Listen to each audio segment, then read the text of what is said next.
guys been able to talk any more about what you're thinking for Steph's minute restriction? No,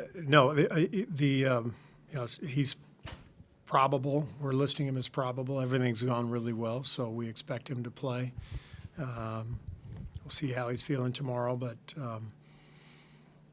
coming off the absence and the injury, the only thing I'll say is he's not playing 38 minutes. So I'm not going to give you a number because the number is sort of, there's some variables involved. So, but we're planning on playing him if everything goes well and bring him along slowly from there.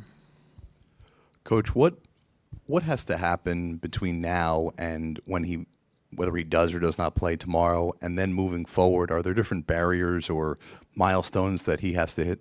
No, it's pretty much just whatever the training staff decides. So, as I said, everything's gone really smoothly, so we expect him to play tomorrow. And I'll talk to the training staff each day based on how he responds, and then we'll act accordingly. Then as a follow-up to that, have you made any decisions about a starting lineup? No. Actually, I have, but I'm not willing to share them. Can we ask you again tomorrow? Whether he's back game 1, game 2 with Steph, do you flash back to times when he's had a layoff and you've dropped him into the playoffs? Do you have a feel for what this might be like? You obviously can't predict, but do you have a sense of what he's like when he misses time and comes back in the playoffs? Yeah, I mean, he's a player with that much history, that much of a track record. You kind of know what you can expect. It doesn't always play out perfectly, but knowing Steph, knowing his history, knowing his attention to detail, the work he puts in, I have every reason to believe that his comeback will be a successful one.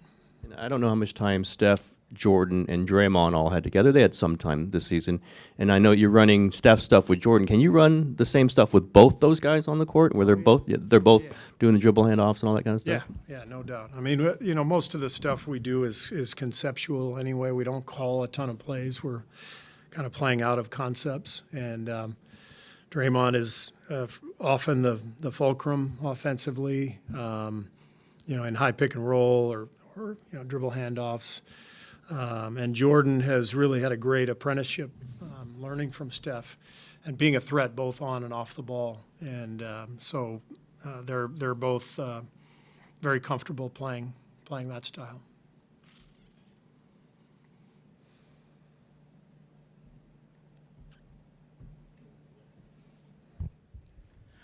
Steve, I guess you've got a few players, maybe one or two players making their playoff debuts tomorrow. Do you say anything to these players before a game? And do you remember your first playoff game? I believe it was with Cleveland in 1990. What that was like for you?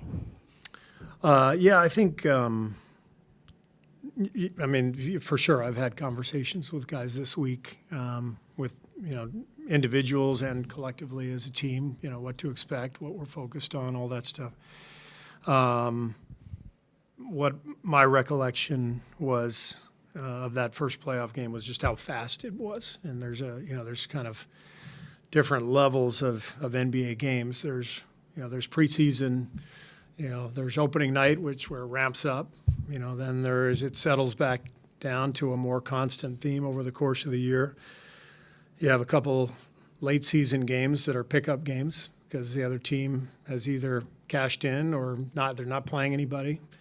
And then the playoffs happen, and it's like way up here. So everybody is so dialed in to each other's tendencies, strengths, so it makes your execution that much more crucial.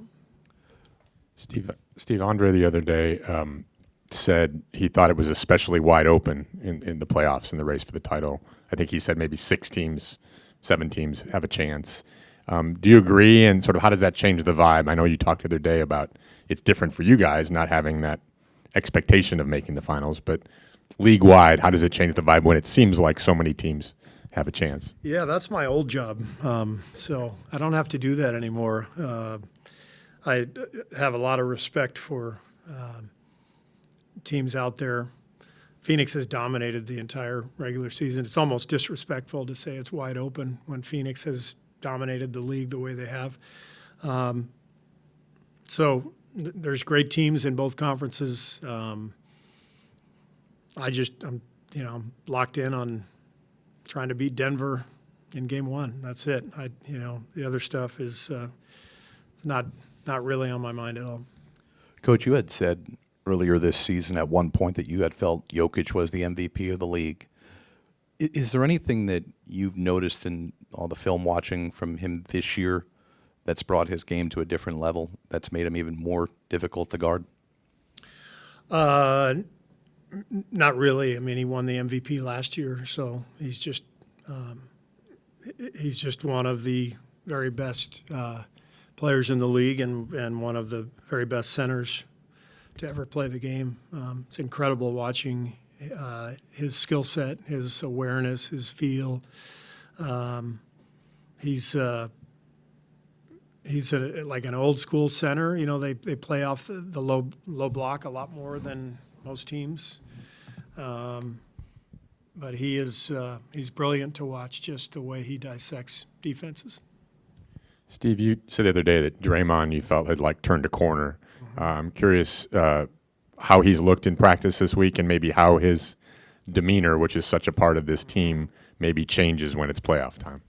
Yeah, I thought he turned the corner. The last two games were really important for him and for us. In San Antonio, in New Orleans, it didn't matter that both teams rested guys against us. It was just about us and about Draymond in particular.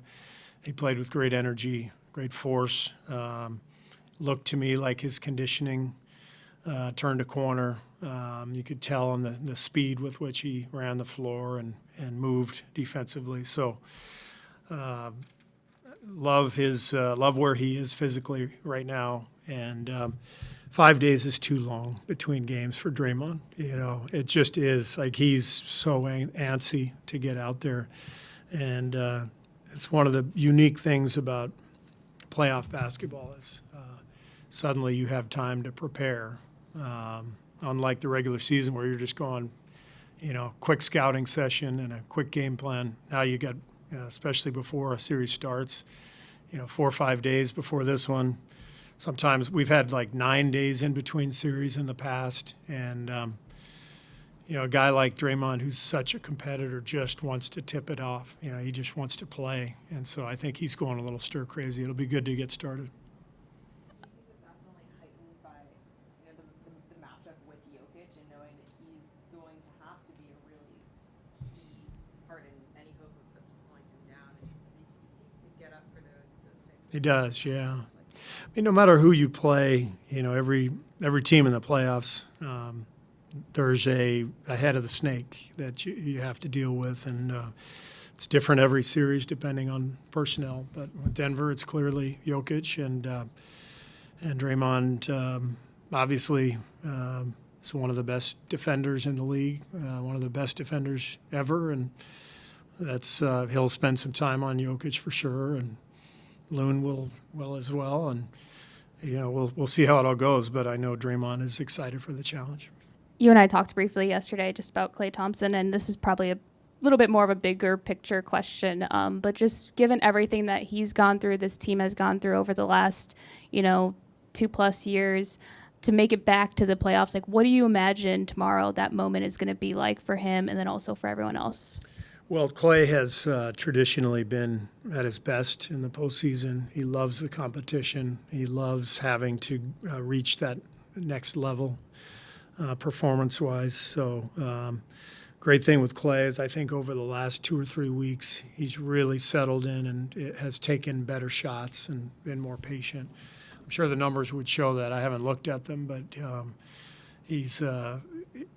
I think he's turned a corner in terms of his poise and his execution on an individual level. So all of our guys will be bouncy and anxious tomorrow to start the game, as everyone always is, especially with the first game in the playoffs. I'm sure Klay will be as well. And then it's a matter of taking a deep breath at that first time out and settling in. Obviously, Porter's been important throughout the season, but did it seem to you like he kind of hit a little wall a couple months ago? Certainly, the shots weren't going in. Seems to have been. I mean, he's not hitting 3 threes a game, but seems a little bouncier. Do you think that was physical at all? Do you think that's just what happens in a season? I think it happens to everybody at some point. I mean, Steph and Clay have both had spells. Wiggs, had a tough spell there for a while.